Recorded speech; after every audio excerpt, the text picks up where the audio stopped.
Hello, welcome to Eco-Tactics Conversation series on environmental research practices hosted by Generation, focusing on exploratory methodologies for fieldwork, eco-pedagogy, and environmental literacy.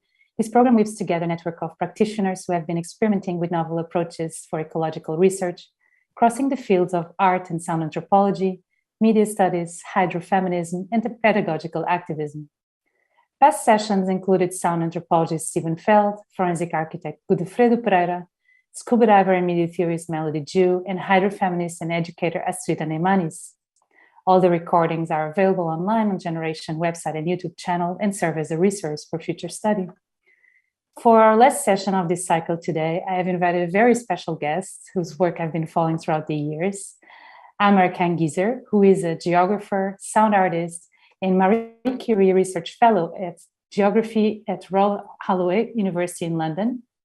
They work through listening and attunement to approach the relations between people, place, and ecologies, combining oral testimony, poetry, and voice with hyper-detailed soundscapes and field recordings to create immersive installations and radio art pieces.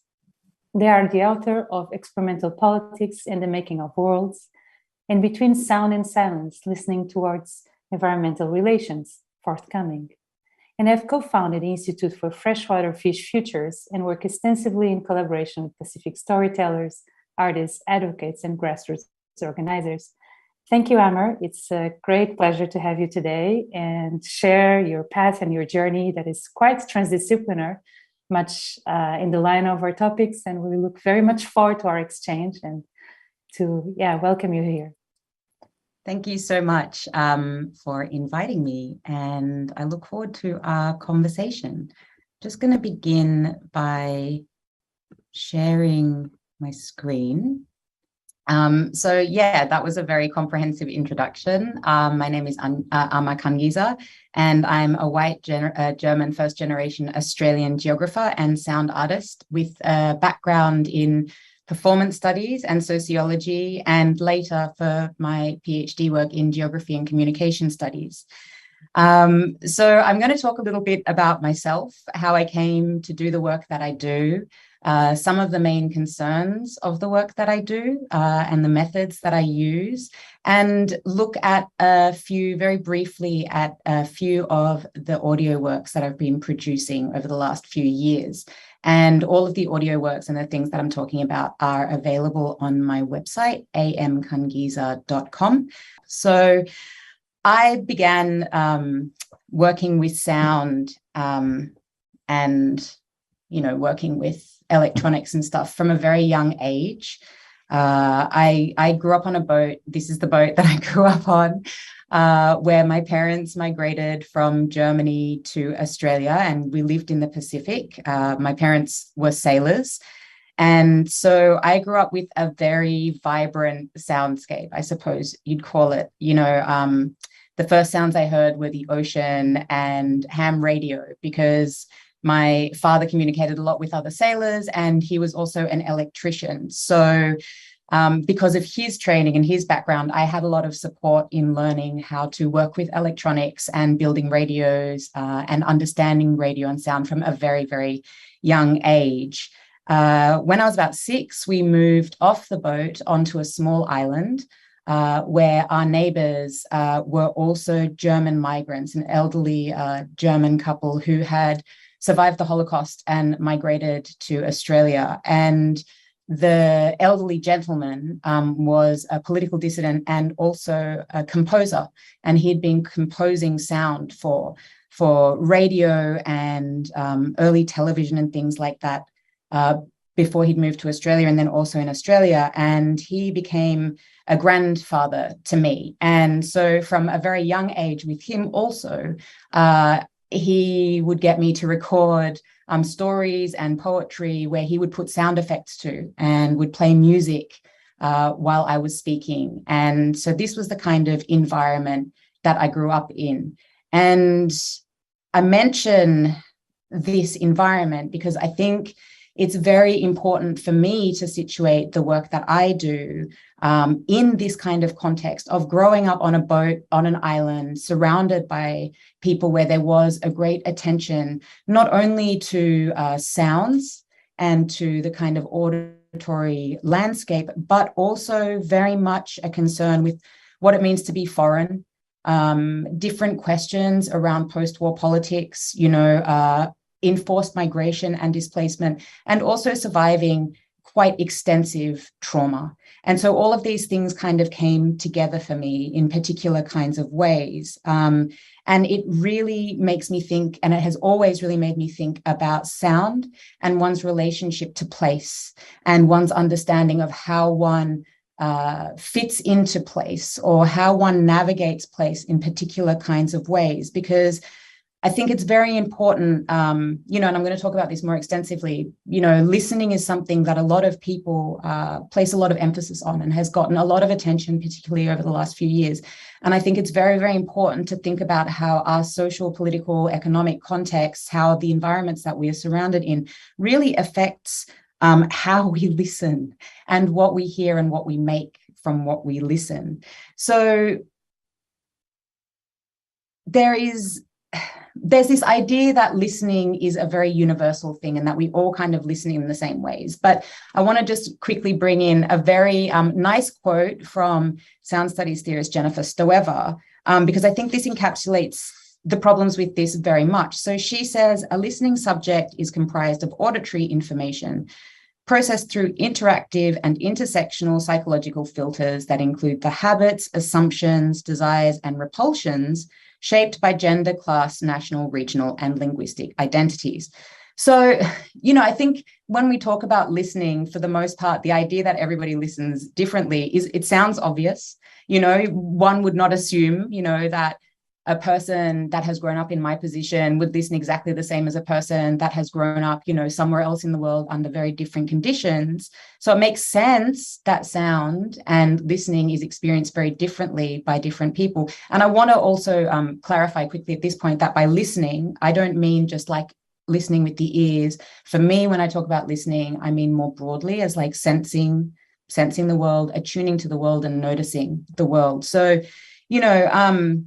I think even though logically we might understand that everybody would listen differently and these different things that have happened in our life impacts how we listen, but saying this on a very felt level, we often assume that everybody listens the same way as us and derives the same understanding from things. And I think that this is really clearly indicated in the fact that we, often get hurt when there's ideas around misunderstanding, things get misconstrued. There's still a lot of feelings that are involved there when we expect someone to be listening and hearing the same as us, and then something shows us that that's not true. And so I think that there's this kind of tension here where there's this idea that we understand we all listen differently, we all hear the world in different ways and interpret the world in different ways. However, we still universalize it and we still think that there is one ear and that there is one listening body. Okay, so this is something that is very, very crucial to the work that I do. And I'm going to come back to this again. So I just want to kind of hold that thought there. I think it's just what all of my work comes from is thinking about this confluence of listening, of sound, of stories, and of place, and how I build those relationships through all of my work and how I build those relationships in my everyday life. And thinking very much about what it means to listen and what it means to produce knowledge out of what we hear. Okay. And then to think about the stories that we tell about what we hear and how those stories kind of make confirmations of what we already imagine of the world. And these are all really important questions to think about because, again, as I said before, especially within feminist philosophies and, environmental humanities and disciplines that kind of are thinking about the environment and the arts and interdisciplinarity and things like this, and particularly embodiment, there is a lot of emphasis here on listening, and listening is often not interrogated, particularly in terms of the knowledge that we produce from what we hear. So the work that I'm going to talk a bit about today, my Climates of Listening project, which I began in about 2014, was really founded in this idea of like, what stories are told, what stories are heard, who are they told by and how, and really importantly as well to the work that I do, what stories don't get told, what stories don't get heard, and very crucially, what stories are withheld, what stories are not for everybody to hear, what stories are not for me to hear, and all these issues around what is heard, what is unheard, what is misheard, and then what is made out of those hearings. So as you already mentioned in my bio a little bit, my practice comes from my background in both being a sound artist and a builder of radios, as well as a geographer. And my geographical work over the last decade or so has really been oriented towards thinking about geographical questions that are articulated through sonic methods. And very much that includes like building soundscapes, creating works for radio, building audio works, as well as running radio building workshops with people, podcast making workshops, and trainings and things like that, and also exhibiting sound art over the last decade or two. In my geographical research, what is really, really important to me and has always been important to me, because, you know, my background is very strongly informed by anarchist and autonomous Marxist politics. I've always been very interested in how people organize together to create the worlds that they want to live in. So how people organize together towards self-determination, toward their own liberation. And within that, I'm very interested in particularly how people support and care for one another outside of any kind of state or national or governmental support or intervention. So how people really relate to one another within different understandings of community, to take care of each other and to support each other, and also how this connects to the environments in which we live. So how, for instance, environmental conditions affect the ways that people collaborate and communicate with one another. And I call what I do really, I guess, sonic ethnography, because my work is very much as an ethnographer. That's my training, is in ethnography, and all of my work is really built on relations that I have with people, and it all comes from those kinds of relations and practices together. So it's a very, very important part of what I do. So, as I said, I began Climates of Listening in around 2014. And within the frame of this project, I work with predominantly women, Pacific women, queer and transgender people who are organizers and scholars and work in different kinds of community level projects to amplify movements for self-determination and liberation in the face of rampant resource extraction, environmental racism, and ecocide in the Pacific.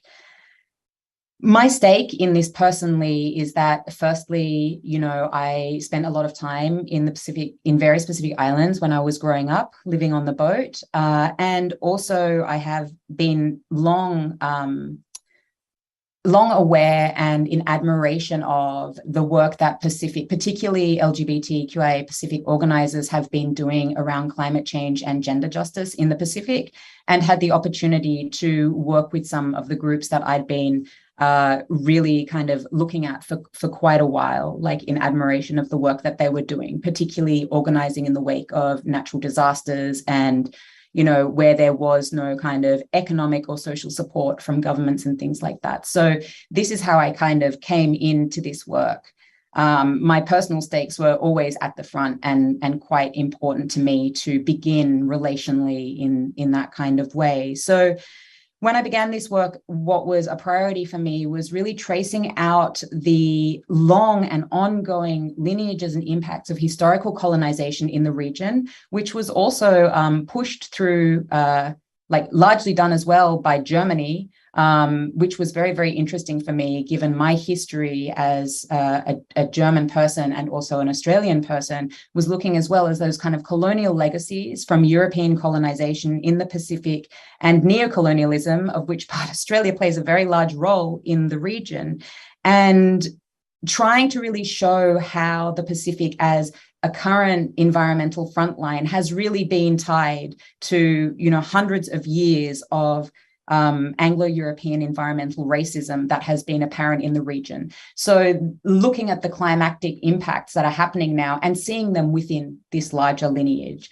because I think it's very important not to disentangle those things, because obviously things that are happening now are very much based on impacts of colonization, things like resource extraction, damage to lands through tourism and things like that. So, not to even talk about, the histories of missionization and the impacts on cultures of that, and all the other ways that colonialism continues to unfold socially and environmentally.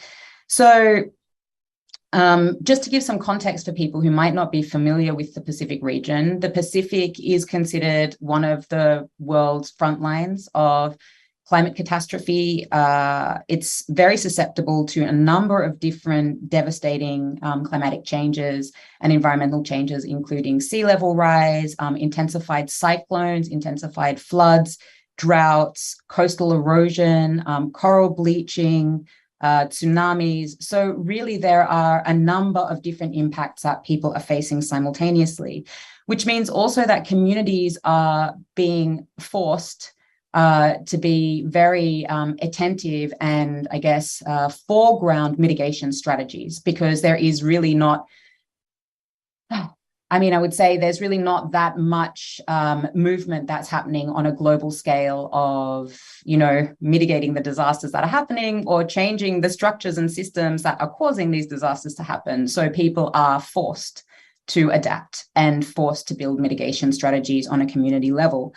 So these kinds of environmental challenges are going on at the same time as things like health epidemics, which are always tied to environmental disaster, underemployment and economic precarity.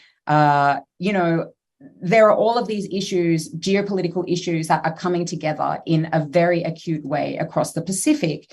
And because of this, the Pacific Islands, of which there are many, it's a very enormous region, are held up as case studies in vulnerability in a lot of climate literature.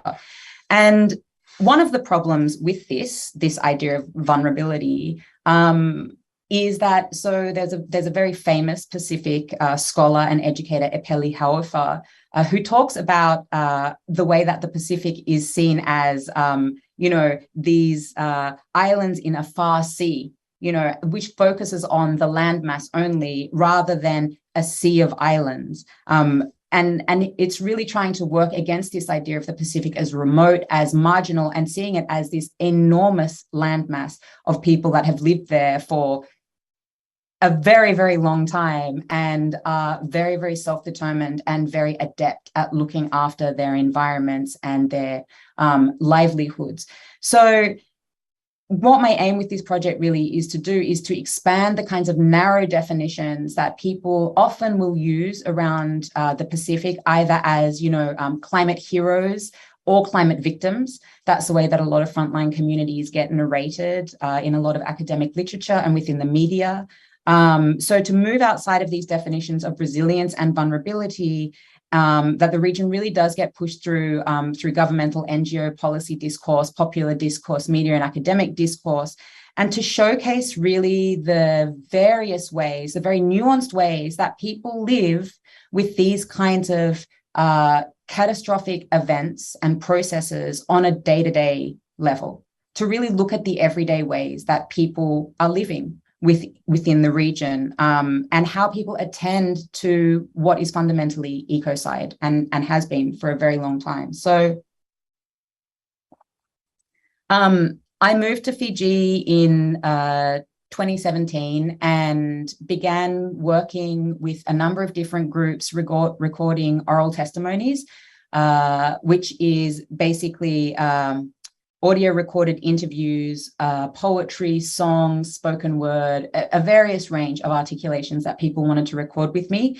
So I was recording oral testimonies and also consulting with archival recordings to understand people's lived experiences. And Over the course of the project, I think I conducted over 150 interviews with people in Fiji, in Kiribati, the Marshall Islands, Nauru, and Papua New Guinea. And these were all places that I was invited to come in and speak with people about what their experiences were. And at the same time as doing the oral testimonies, I was also doing field recordings or audio recordings of the environments that people were in, because I felt, particularly given Pacific culture and Pacific philosophies and ideas around environment and human entanglement and interrelation, it felt appropriate for me to center the environments that people were also coming from and living within. So I put together these oral testimonies and the field recordings because it didn't feel appropriate to pull them apart or to act like there could be one without the other. It always has to be an integration in the work that I do. So that was really important to me. And the idea that I'm really working with in thinking about this is what a close collaborator and friend of mine, Métis philosopher Zoe Todd, calls kin study. And I'll just define this. So Zoe calls a kin study as thoughtful, careful, and plural hyperlocal ethnographies to counter the ways that the overwhelmingly white, Eurocentric academic and global policy discourses of global warming erase the local, specific experiences of devastation faced by marginalized communities. So we wrote a paper about kin studies and some of this work called From Environmental Case Study to Environmental Kin Study. And this, for us, really kind of attends or is a way to articulate how we try to attend to the separations between that case studies in a very classical sense insert between people and places and the ways that we think about them and the relations that exist there. So to give some grounding to everything that I've been talking about, I want to just quickly go over two key themes in the work that I do and talk about them a bit in relationship to audio pieces that have come out over the last couple of years. And as I said, all of the works that I'm talking about and all of my work is available on my website. So if people want to listen to those, they are there. But two of the main themes that I've been working with in this project and working with for quite a long time actually are incommensurability and relationality. And I'm going to talk a little bit about both of those now.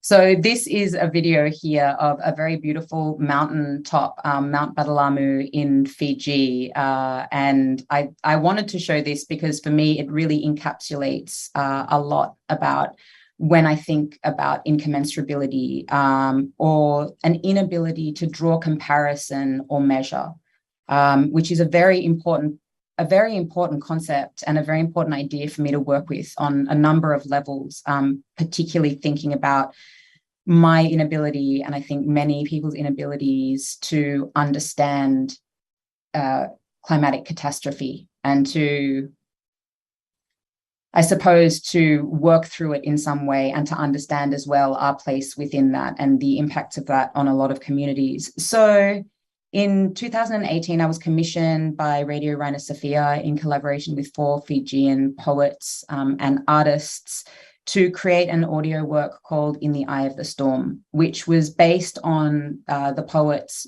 writing poetry about the impact of Cyclone Winston, which happened in 2016 and was the first Category 5 cyclone to hit the shore in the Southern Hemisphere. And so I worked with 4 poets, Atueta Rambuka, Christelle Lavaki, Amalia Rigby, and Peter Sapelli, and they all told stories about their experiences of Winston. And, you know, there's a lot of information about Cyclone Winston available online if people want to look at that. It was an enormously devastating cyclone. Many people were killed through the cyclone and so many people were displaced. It had an enormous economic and social impact on Fiji that is still resonating today. So the devastation of that cyclone, I don't think can be overstated. And the way that the poets approached this were from very different positions, you know, and again, this is available on my website as well, I think, as a transcript, so people are able to access that to maybe better understand what I'm talking about. But, you know, a lot of the themes that they talked about was the non-linearity of time, the way that the devastation of Cyclone Winston connected to past horrific cyclones, the way that memory operates, cultural memory, and also global collective memory operates to forget instances of disaster, the kind of living memory of grief and trauma. I mean, a lot of it was around, you know, how to hold grief, how to hold the enormity of something that cannot really be, I guess, encapsulated or thought of in any kind of whole way, how to sit with that, you know, and also the different ways that cultural stories and the importance of these things change over time, particularly through the influence of Western culture and globalization, you know, and the damage that has affected on communities as well.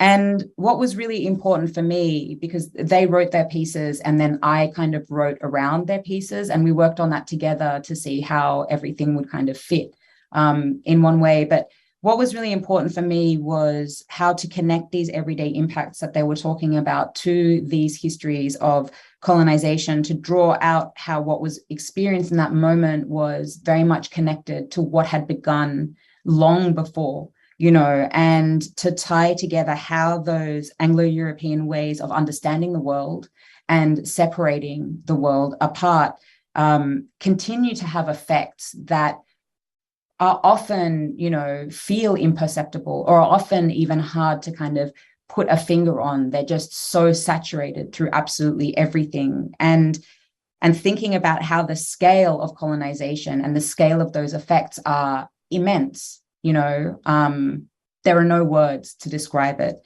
So really what we were working with was the unspeakability of these kinds of events and the kinds of chasms that they leave and how people, I suppose, respond to those. And one of the things that was very influential for me in this work, you know, because a lot of my work is also about silence and what can't be said, and also what is not mine to hear. And I write a lot about that. One of the ways that I came through this was through the brilliant work of Professor Uniisi Nabobo-Baba, who wrote an exceptional monograph called On Knowing and Learning, an Indigenous Fijian Approach, where she talks, she does a kind of ethnographic study of different kinds of silence, and talks about a pedagogy of silence as a pedagogy of deep engagement. So different kinds of cultural and environmental silences. And through conversation with people in different parts across the Pacific, particularly in Kiribati, I learned that, you know, these ideas of silence, these taxonomies of silence, these multitudes of understandings of silence extended across many, many different places. And you know, I thought that this was also very important for me to kind of understand to understand in the context as well of silence as a refusal, and the ways that silence has been taken up as refusal by many Indigenous and First Nations communities, as so many authors have already written about, like, for instance, like Audra Simpson, Aileen Morton-Robinson, Eve Tuck and Kei-Wayne Yang. There's just a lot of Indigenous writers and Aboriginal writers that have written about, you know, silence and refusal and how these things work together. So, you know, this idea of silence, these ideas of incommensurability, of what I cannot understand, and also of what is not mine to understand, were very, very crucial to how I started to frame myself as a listener and the work that I do in terms of listening, because this really, I would say, invited me to think about listening in terms of humility, to think about listening in terms of consent and permission, to think very much around, you know, what is inaudible and what is not audible for me, as I keep talking about, to also think about, to very much interrogate also what I hear and how I hear in certain ways, and what I am able to know and understand, and how much that affects what I draw from what I listen to. And I want to just quickly say here that there was a comment that brilliant scholar and poet, Kiribati scholar and poet, Teviriki Terero said to me, which I value very much and take with me every single day. He said to me, 2 ears, 1 mouth, don't talk so much. Learn to listen more, not only to hear, but to also develop another thing, and that is to be able to interpret. These things are very different and they occur at different levels. And the hearing and the interpretation of sound is very much part of our world.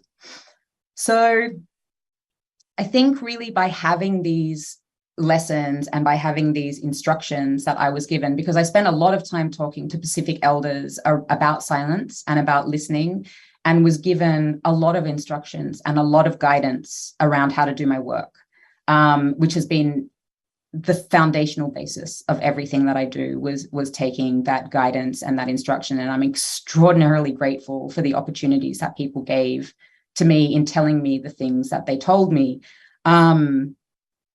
What it's really helped me to do is to kind of start to compose, I suppose, what I'd call an ethics of attunement that is appropriate specifically to the work that I do and how I do it. So, I wouldn't really say that the work that I do is necessarily transferable. I don't know. I was given very specific instructions and guidance for me from people about how I work and the work that I do. And so this is always a question that I get asked is, well, how do you ask for consent? How do you ask for permission? And, it's a very hard thing to answer because it's a very personal thing.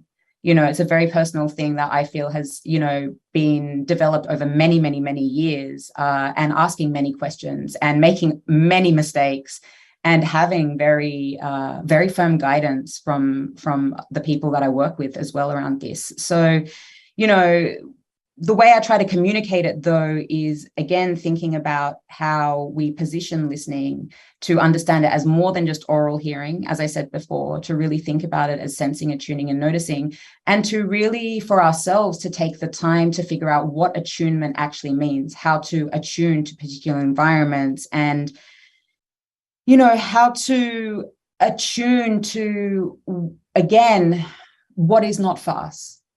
What is not for me, what is not for me at that time, what I am able to grasp and what is incommensurable. So the theme of incommensurability has played an enormous role in everything that I do, and I think that this is really the core of the work that I do, is how to be present with and how to listen to things that are incommensurable, and to also know when it's just not mine to hear. So on top of this, all of these things that I'm talking about, I want to emphasize that, listening is a very situated and embodied process. How we listen is entirely contingent on how our body feels, where we are, the possibilities that we have for safety, where we are, how we are in a moment hugely affects our capacity to hear, our capacity to be present in a space, and the stories that we derive from what we're hearing. And this, honestly, it changes moment to moment, and I think one of the things that get not spoken about in listening work is how difficult listening and being present is.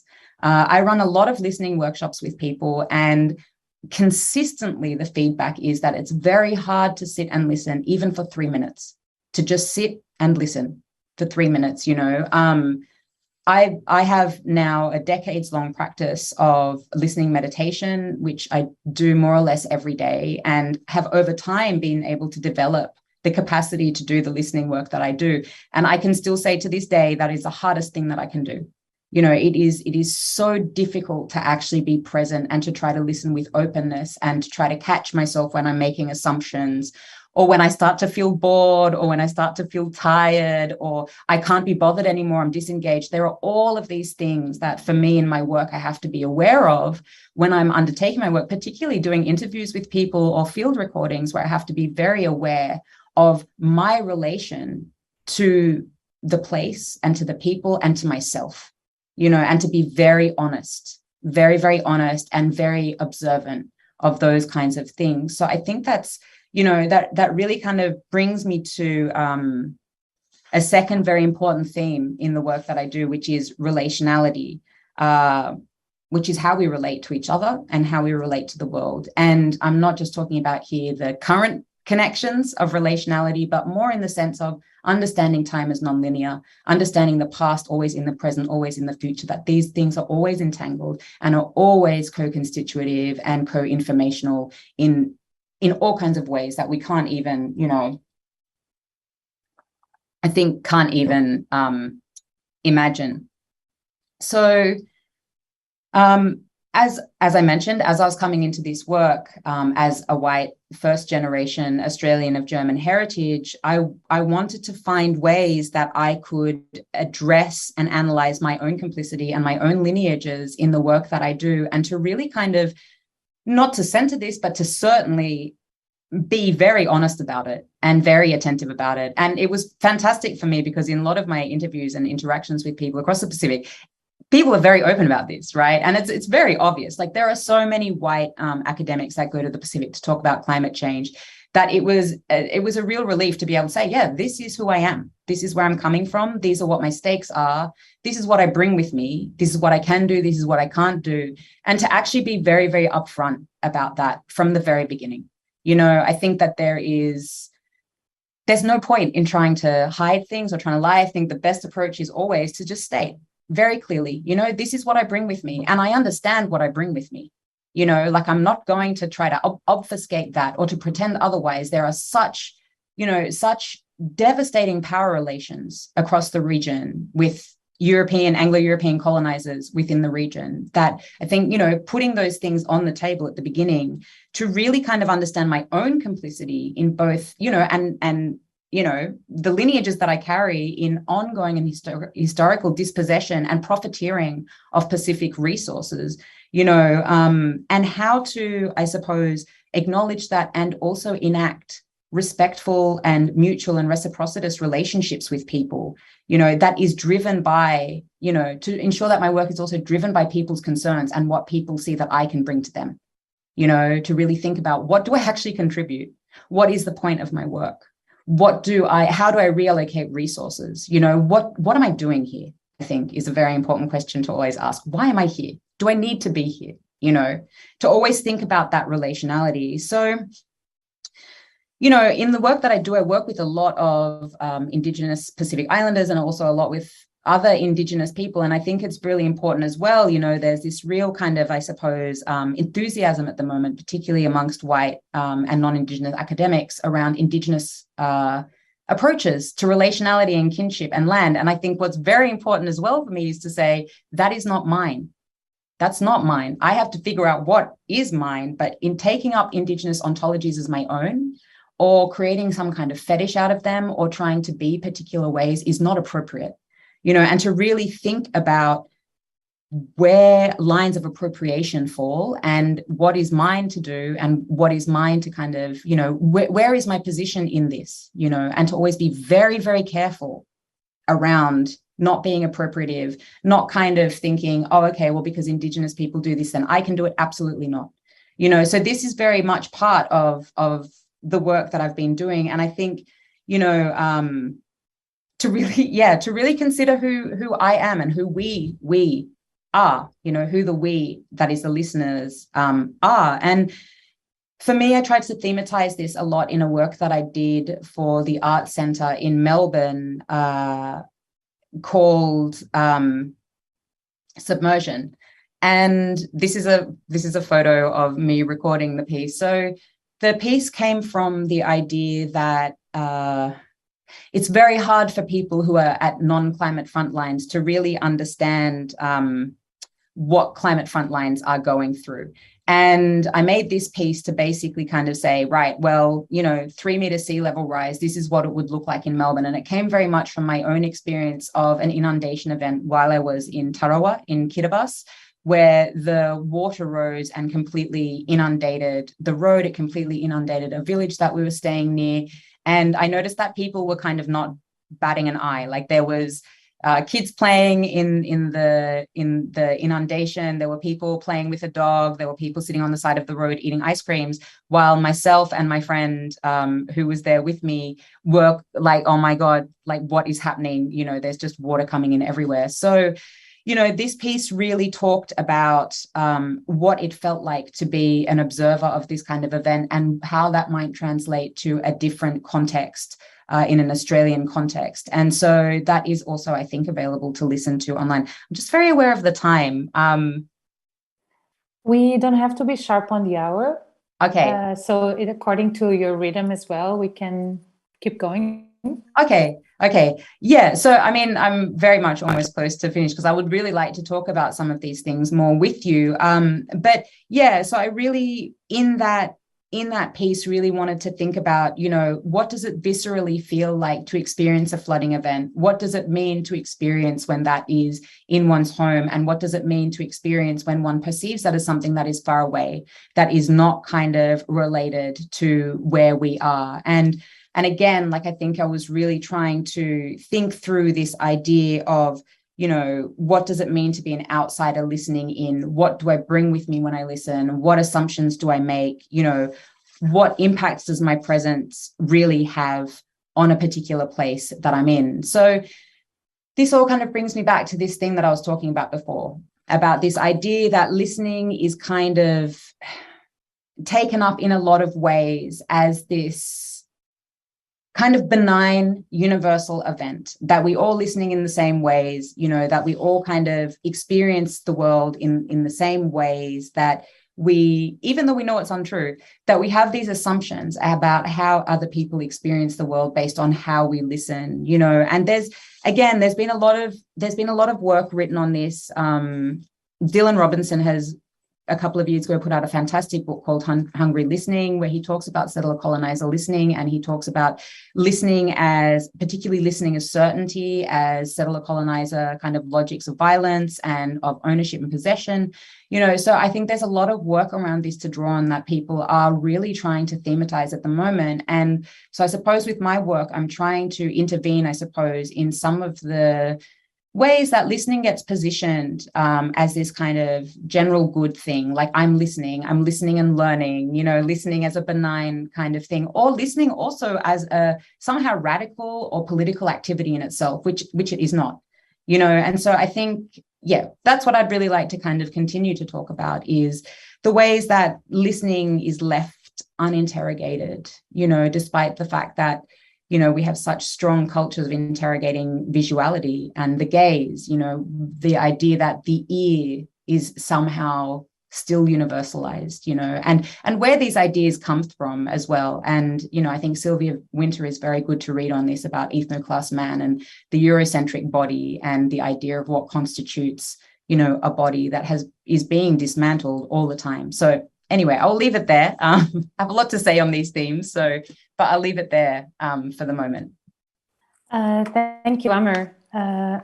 Very beautiful thoughts, very urgent thoughts. And it's very nice to see where the journey starts, actually, and also where the imagination of the media comes from a direct contact with the space, no, with the boats, with the radio, with the circuits, with the voices, with the soundscapes. So I really like to trace back how people, you know, have their intuitions on their research, and how the methods are always embodied on the first place and come from that very located, situated perspective. So it's very nice to open up a bit of your path, which I know is long, and there are many projects and avenues and collaborators, so many stories to be told, you know. Our stories and our experiences of listening are never only our own, they're shared in different ways, no, or woven in these huge listening tapestries. So it's very good to have the opportunity to have you here as well, because cycling back to Stephen Feld, who was in Papua for, I don't know, since the 70s, and developed anthropology of sound. And now we come to sonic ethnography, so different positions and different points of questioning as well in the, I'm not going to call it the colonial, but in the questioning of the colonial journey where we are. I have to say that I resonate with with things that you share, because I do deep sea mining activism since over 7 years. So I'm extremely connected with activists in the Pacific and with the resistance on site. So as soon as I heard about your research project there, I was like, fantastic. I wish I was there as well to learn from this experience. So I really take, I don't know how to say, a very open curiosity of receiving these lessons, from the elders on the ground, from the collectives on the ground, on how to arrive to these sites. And for me, it's always so important, as well as somebody who does field recordings and many other practices, but how we arrive as listeners and from where, and it's never neutral. So I really take also this guidance and teachings from you, and really thank you for opening this space of these ethics of attunement. Maybe a question that I would like to pose, because there are different resonances here, is how do you think that sonic modes of knowing and the tools that we use can contribute to an anti-extractive future? Because we're always, connected to these front lines, to these conflicts. But how can we also open spaces otherwise? I mean, I think, and I would always say this, being informed by my own past and the own values and positions that I hold. But I remember I was at a conference, and there was an elder Papua New Guinean man there, and I was talking about listening, and he got up and he said, you know what, like, what you're saying is absolutely true. The problem is that people don't listen. Like we have said again and again what we need from people. We have made our position very clear. We're communicating very, very clearly, and people aren't listening. And I think this is one of the exact problems around positioning listening in itself as a radical activity. It is not. All of the work that I do is very firmly driven by principles of self-determination on every level, of projects that Indigenous people are pushing for, like land back, of reparations, of material reparations, and that very laborious and ongoing political work of actually making sure that people have the resources that are theirs, that they are stewards of, that they are in their lands, and making sure that those things are materially happening, right? So I think the question of how to be non-extractive is to materially be non-extractive. It's to make sure that even on levels like people get paid properly for the work that they do. With all of the people I work with that are collaborators, every time I get a commission for something, everybody gets paid the same amount, like everything is split. And I will always pay people for their time, for their interviews, for everything of theirs that I use. I will always name people. I will always put people in positions as people will take on the positions that they actually legitimately have as co-producers. Like it's really important to name and to pay and to redistribute resources over and over and over again. And I think, like I saw a little while ago that Steve Feld actually set up a fund for people that he was working with. And I thought everybody should literally do this, because one thing that people do not talk about is money, is material redistribution of wealth.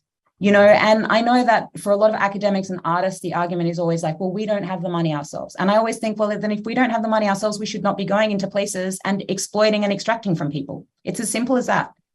Like, is it really necessary if you don't have a material way to actually reimburse people for their time and their labor? Like, that's just a very minimal basic thing. So I think on that level already, that's already something that's a very material thing that people can do. I mean, I think also materially supporting, and supporting in all different ways that people can, the campaigns and projects that people are working on themselves within those regions. So one of the groups that I work with, Pang in Fiji, they have for a very long time been doing anti-deep seabed mining activism. And so what can I do to support them, or other groups like, One Solwara and things like that, is redistribute money, work with people, like bring visibility to the stuff that people are doing and put people in control of the narratives that get told, step away, like really just, bring the opportunities and step back. you know. Also things like making sure that if there are skills that I have, like with radio production and stuff, like I run workshops for people all the time.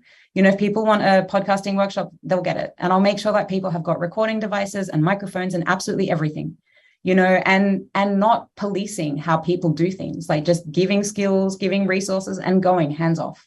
You know, so I think on very basic relational levels, that's already how to think about, you know, okay, if I interview someone or I talk to someone and they tell me what they need from me, what I can do to be non-extractive is to listen to them, actually listen and actually implement what they've asked me. You know, that is really somehow sounds like a basic first step, but in again and again, when I spoke to people, they did not have that. You know, the amount of people that will go in from overseas, come in as foreigners and say, well, I want to hear your story. I want to do this. I want to do that. And then they're just gone. There is no ongoing relation. There is no ongoing redistribution. It's just someone makes their career then, you know. And so I think like if we really are committed to being non-extractive, then listening and implementing what people ask of us is the bare minimum of what we can do. You know, and really, as I said before as well, really asking yourself, do I need to be here? Like, is this really my place? Is this really necessary? And I ask myself this a lot of times, and there are many places where I do not need to be. You know, like that is just the blunt answer. I don't need to be there. I'm not bringing anything useful. You know, like I am just being extractive. And so I will leave, you know, and that has consequences and costs, of course. But if we really, truly want to think about this, then that is what we need to do. And we need to be supporting campaigns for self-determination and land back in every single way that we possibly can, you know. So I think that's, you know, I think there's a rhetoric around listening that makes it more morally valuable than what it truly is. Because I think oftentimes the behavior and the actual change does not come with the act of listening. It comes with implementing what we are asked. Yeah, I think it's a very valuable contribution. I just wanted to clarify that I didn't think you're an extractive researcher. Oh, no. Okay. No, that's not how I took it at all. No, yeah. I have this conversation with many people all the time, you know, okay. and Zoe and I also talked about it quite a lot when people were worried about, you know, with COVID and not being able to travel and simply not having the resources to be able to travel, because a lot of people want to do interviews, you know, with people on the front lines, but they can't get there, which is absolutely fair. You know, I'm enormously privileged to be able to have had the opportunities for funding that I have had, you know, and I am, you know, that's why I make so much of my work available for free, you know, publicly available, because the opportunities that I have had, not that many people, you know, get. And the thing that we always came back to as well is that you can be in good relation with people remotely as well. You know, like there is a wealth of information online that people have produced themselves. Like, you know, there is Facebook groups, there's social media, there's everything. You can be in good relation without being there. And you can also be contributing financially or in whatever ways possible to the people that you work with, you know, particularly for students who won't be able to access the money necessary for doing that kind of ethnographic work. Like there are so many ways to be in good relation. There are so many ways to not be extractive. And it all involves listening and communicating with the people that you're working with and getting in touch and saying, you know, hey, what do you need from me? Like, I would like to do this work. What do you need from me? Mm-hmm. Totally. I resonate, and I also think of some contexts that I work with that are quite problematic and traumatic and distant from my experience. However, I experienced partially, such as the petrochemical corridor in the Mississippi River, where I was recording sound. And I always go back to thinking, how can my work or contribution bring a sense of reciprocity that is honest and that is also indebted to the many encounters I had, while acknowledging that I will never understand the full experience of this hydrotrauma, this geotrauma. So how this humbleness as somebody who comes as a researcher that establishes their field, that senses the ground, but that always knows that sensing is partial. So I also think about this, and I really enjoyed in your talk or your presentation, your offering today, how you also speak of this accessing the longue durée, the longue durée of the colonial inheritance, but also how sound can travel transtemporally in a way and offer us small entrances into, the layered presence or many pasts and futures where our bodies are vehicles of a longer political project. So I always come to try to speculate further and write a little bit of the relation between sound and repair, or listening and grief and trauma. Knowing that listening, as you also said, is never only from the ears. I write about it as a somatic listening, as sensing that comes from the whole body. So how we register different sorts of frequencies. So I would like to just ask you to riff off a little bit out of these concerns. Yeah, I mean, I think there's been a lot of work being done around bioacoustics, and how to very materially measure the impacts of particular kinds of, industrial destruction on environments through acoustic environments. Bernie Krause has been doing this for a very, very long time, and there are a lot of people working within these fields. I think that's been quite informative for me, and I think, like I would say to this, one really important moment for me was when I went to Nauru. And when I first got there, I noticed that there were a lot of German words in Nauruan, and it was a really intense moment for me, because I thought, like, I knew that Germany had colonized Nauru, but to actually hear the German words that had been incorporated into the language or forced into the language was a very different visceral feeling. Like, for me, that to hear my mother tongue in that kind of context was a moment that really has stayed in my body for many, many years, and then talking to people about that, like talking to one of the people that I was working with there, and she was like, well, what did you expect? And I was like, well, yeah, I mean, this is a very true point. What did I expect? I didn't expect that, but I should have understood, same in Papua New Guinea, the influence of German language through German colonization within the region. So, I think, like, there are these very visceral moments that have occurred for me in my work. Similarly, again, in Nauru, is doing recordings at the phosphate mines, and I was invited there by the Nauruan government to actually look at all of the different kinds of impacts of climate change on the island in a very holistic kind of way, and how that had been affected by the phosphate mines, which were also, as Katarina Tewa writes about brilliantly in her book, Consuming Ocean Island, really the foundation for Australian and New Zealand agricultural production.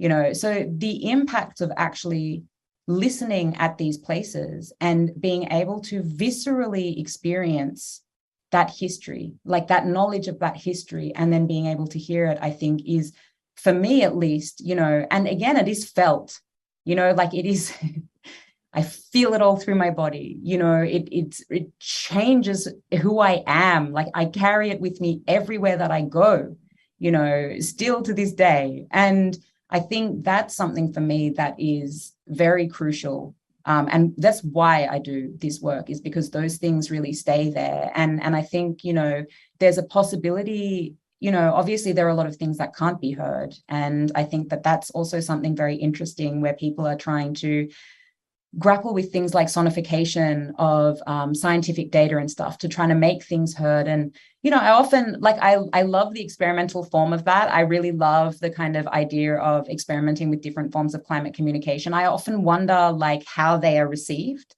I think sometimes there's still this idea of it as a very, like, novel, and sometimes I feel like the sonifications themselves don't quite maybe convey the gravity of what's being heard, or I also wonder about, putting it into this kind of performance format as this kind of entertainment, like how does one actually translate the long timescales of devastation, and also the complexity of that devastation, which oftentimes we have no idea about whatsoever. It's impossible to know on how many scales this devastation is occurring, like we'll never know. We know maybe big things like massive extinction events, but even so, there are so many things that we have absolutely no awareness of, and I say we, I mean globally, I mean scientists, I mean academics, I mean just don't know. And so, I'm always really curious about how that gets formulated and how people are trying to work with this true sound. And at the same time, often wonder, like, is this ours to hear? Like, is this something that I ought to be hearing? Like, when I put my microphone somewhere, is this somewhere where I should be putting a microphone? Like, is this welcomed? Do I actually, I'm just shoving something into some place where it doesn't belong, And so I think about these things a lot, is like, what does it mean to kind of listen to long durations? And what does it mean to draw the information out of it that I'm perceiving? What does it mean to really want to make sense of something that is not sensical, or at least not comprehensible by me? My body can't hold the immensity of what I'm hearing or what I'm thinking through, And so, yeah, there are a lot of questions for me around how we do this, which I think is good. I have no answers. I only have small attempts and a lot of questions. Maybe as a final question and curiosity, because we're getting to the end of our time together, at least for now, is maybe something that stays with me, how to incorporate unsound or the unheard when we are trying to make sound composition. Because, for example, this might sound abstract, but I walk into a landscape where there is biodiversity loss or there's extraction going. And I always wonder, what am I not hearing, or what is gone? What leaves a resonance still in the histories of listening around me, but is not there? So I wonder how we can work with this space of the unsound. And I try to write about it, and I always get puzzled and get into this kind of after images that come. But it's something that stays with me as a listener. I work a lot on imaginary sound as well, as a tool for thinking about environments. So I was curious what you think about this. I mean, I think I don't know. I remember trying to incorporate silence into audio works. And I remember for one radio piece I did, they said, you can't have such a long silence. People will think that the piece is broken, or that the station is broken. Like, you can't do that. And I really had a long conversation with the producer, because I was like, no, but it's very necessary. And he was like, no, you have to have something. There needs to be something audible so that people know that it's still working, that it's still going. And I thought that's really stayed with me, because I always try to figure out how to incorporate that silence, or that kind of like, what on the one hand feels like a lack, but is also an absolute excess. Like in most of the work that I do, silence is like excessive, particularly in interviews with people. When someone is silent, it's so full of things that could be said, and that's why I find silence so important in what I do, because it's never a lack. I always feel that silence is there are so many things that it's impossible to kind of put it into one, and so I don't know, like, I try to experiment with these things, materially kind of translating them. And I have no idea. I don't know how to write about silence. I don't know how to create silent, aside from literally putting a gap, I'm really not sure, because it's that incommensurability. It's maybe not something that can be written or that can be translated. And maybe that's the whole point of it, and that's why I always keep coming back. I'm always saying, there are things that are just not for me, that are just not, I don't have the competency. I don't know. I just don't know, and I think that's what I love so much about not knowing, and to be able to say, I have no idea. This has been something that I've been thinking through for so many years now, and I still have nothing. So I don't know. I don't know, I don't know how to portray or represent anything along those lines. I just know how to maybe find some edges. I would say that's what I am good at doing, is finding edges and finding boundaries, and then from those edges and boundaries, working toward something else, and kind of doing a very I suppose, like careful and slow choreography to constantly feel out how those edges and boundaries might be moving, where something might shift, you know, particularly in doing interviews with people, you know, like where something changes, you know, where that particular energetic resonance might change into something else, you know, and I think that's a constant interplay and a constant kind of dance there, you know, and so that's the only way really. But to actually, I don't know, to actually be with that silence, you know, again, I don't know how to translate it. I can be with it. I can be in it. I can feel it. I don't know how to communicate it. And maybe that's how it's meant to be. Well, thank you, Amer. Thank you for joining us. It's a pleasure to hear more about your work. And I want to thank all the team at Generation for allowing the cycle to come to be. Follow our YouTube channel if you want to listen back and dive into the research, know more. There will be a couple of links. And yeah, we'll be in touch. Thank you so much for joining us today. Thanks for inviting me. Have a great day. Bye.